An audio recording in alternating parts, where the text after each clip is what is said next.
नमस्कार दोस्तों। Cinema with Ravindra Tripathi पर मैं आपका स्वागत करता हूं। दोस्तों, आज बात करूंगा लापता लेडीज़ फिल्म की। आप कहेंगे कि लापता लेडीज़ पर तो मैं पहले बोल चुका हूं, वीडियो कर चुका हूं।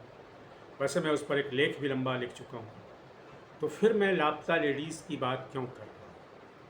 दोस्तों, इसलिए कर रहा हूं कि खबर मैंने रात में पढ़ी और देखी और मुझे लगता है ये आपके साथ शेयर करना चाहिए। हो सकता है कि आपने भी उस खबर को देखा हो, और लेकिन वो चूँकि वो खबर अंग्रेज़ी में थी तो शायद बहुत कम लोग देख पाया हो।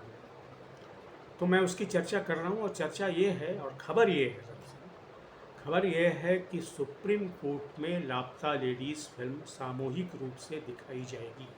जी हाँ, जस्टिस चंद्रचूड़ ने, जो चीफ जस्टिस ऑफ इंडिया है सुप्रीम कोर्ट के, उन्होंने फैसला किया है कि सुप्रीम कोर्ट के सभी स्टाफर्स के लिए, सभी कर्मचारियों के लिए, और स्वाभाविक है उसमें हर तरह के कर्मचारी होंगे, हर दर्जे के होंगे, उनके लिए लापता लेडीज़ फिल्म दिखाई जाएगी सुप्रीम कोर्ट के भीतर। और इसमें जब वो उसका स्क्रीनिंग होगी उस फिल्म की, तो आमिर खान भी मौजूद होंगे जो उसके प्रोड्यूसर हैं, और किरण राव भी मौजूद होंगी जो इसकी डायरेक्टर हैं। और अब आप पूछेंगे कि ये फिल्म क्यों दिखाई जा रही है, तो जस्टिस चंद्रचूड़ का मानना है, जो मैंने खबर पढ़ी है उसके अनुसार, कि जेंडर सेंसिटिविटी या जेंडर जस्टिस के लिए सेंसिटिविटी, यानी कि स्त्रियों के अधिकार के प्रति संवेदनशीलता कानून में भी होनी चाहिए, लोगों में भी होनी चाहिए, और अदालत के लोगों में, अदालत के कर्मचारियों में भी होनी चाहिए। तो समाज में फैलेगी, वो ये नहीं कि उन्हीं तक रहेगी, वो समाज में फैलेगी कि स्त्रियों के लिए, जेंडर के लिए जस्टिस क्या चाहिए। तो मुझे लगता है दोस्तों, ये खबर बड़ी खबर है। मैं तो इसके लिए जस्टिस चंद्रचूड़ जो है, चीफ जस्टिस ऑफ इंडिया जो है, उनको मेरी कोई बहुत विशेष हैसियत नहीं है, लेकिन मैं उनको बधाई देता हूँ। और मुझे लगता है कि एक बहुत बड़ा कदम उन्होंने उठाया है, और इस कदम से दो तीन फायदे होंगे। एक तो जो हिंदी सिनेमा बहुत हद तक, पूरी तरह से तो नहीं, जो आप अटका हुआ है या लटका हुआ है स्टारडम के बीच में, उससे उसको समझने में मदद मिलेगी कि आप अच्छे कथानक पर, अच्छे विषय पर भी एक अच्छी फिल्म बना सकते हैं जिसको समाज पसंद करता है। सिर्फ सिनेमा के दर्शक नहीं पसंद करते, बल्कि समाज के अलग अलग वर्ग में, खासकर जुडिशियरी में, वकीलों के बीच में, न्यायविदों के बीच में ऐसी फिल्मों को पसंद किया जाता है। और ऐसी फिल्में एक जन चेतना का निर्माण करती हैं समाज में अलग अलग तरह के न्याय के लिए। तो दोस्तों, ये बहुत बड़ी खबर है फिल्म निर्माण की दिशा के लिए, फिल्म उद्योग के लिए। और जो हमारा जो फिल्म उद्योग बॉलीवुड है, जो इधर लगातार जिसकी फिल्में विफल हो रही हैं, क्योंकि वो स्टार स्टडेड फिल्में हैं, उनमें कहानी पर ध्यान नहीं देते।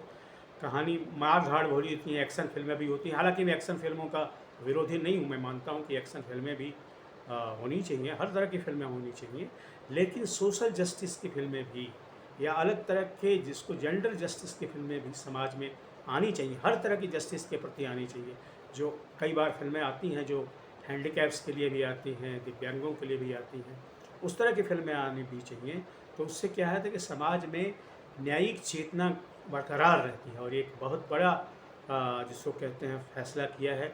मुझे लगता है जस्टिस चंद्रचूड़ ने अपने जीवन में कई बड़े कानूनी फैसले किए हैं दरअसल। वो एक ऐसे एकेडमिक जर्नलिस्ट हैं जिनका एकेडमिक में भी बड़ा दखल है।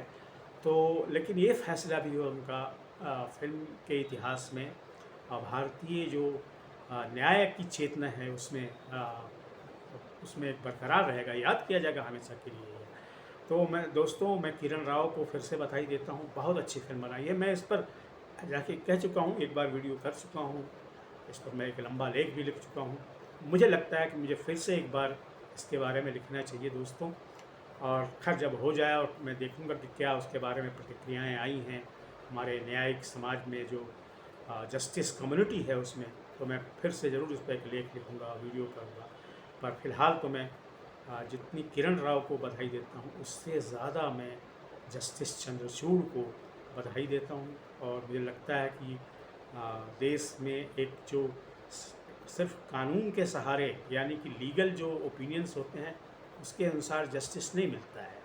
जस्टिस के लिए अलग ढंग के ग्रुप भी होने चाहिए। फिल्मों में, कलाओं में, नाटकों में, साहित्य में, सब में जब जस्टिस की भावना बढ़ती है, न्याय की भावना बढ़ती है, न्याय को रेखांकित किया जाता है, क्योंकि हर समाज में न्याय कोई स्थिर नहीं रहता है, न्याय हमेशा इवॉल्व होता रहता है, क्योंकि समाज में कई तरह के नई नई चीज़ें आती रहती हैं। तो उसके कॉन्टेक्स्ट में जस्टिस डेवलप हो, जस्टिस की चेतना डेवलप हो, इसके लिए जस्टिस चंद्रचूड़ ने बहुत अच्छा कदम उठाया है। आज के वीडियो में दोस्तों सिर्फ इतना ही। आपसे निवेदन है कि मेरे इस यूट्यूब चैनल को सब्सक्राइब करें, लाइक करें और इस पर कमेंट करें। और हाँ, आप क्या सोचते हैं जस्टिस चंद्रचूड़ के इस फैसले के बारे में, इसके बारे में भी ज़रूर लिखें। Thank you very much.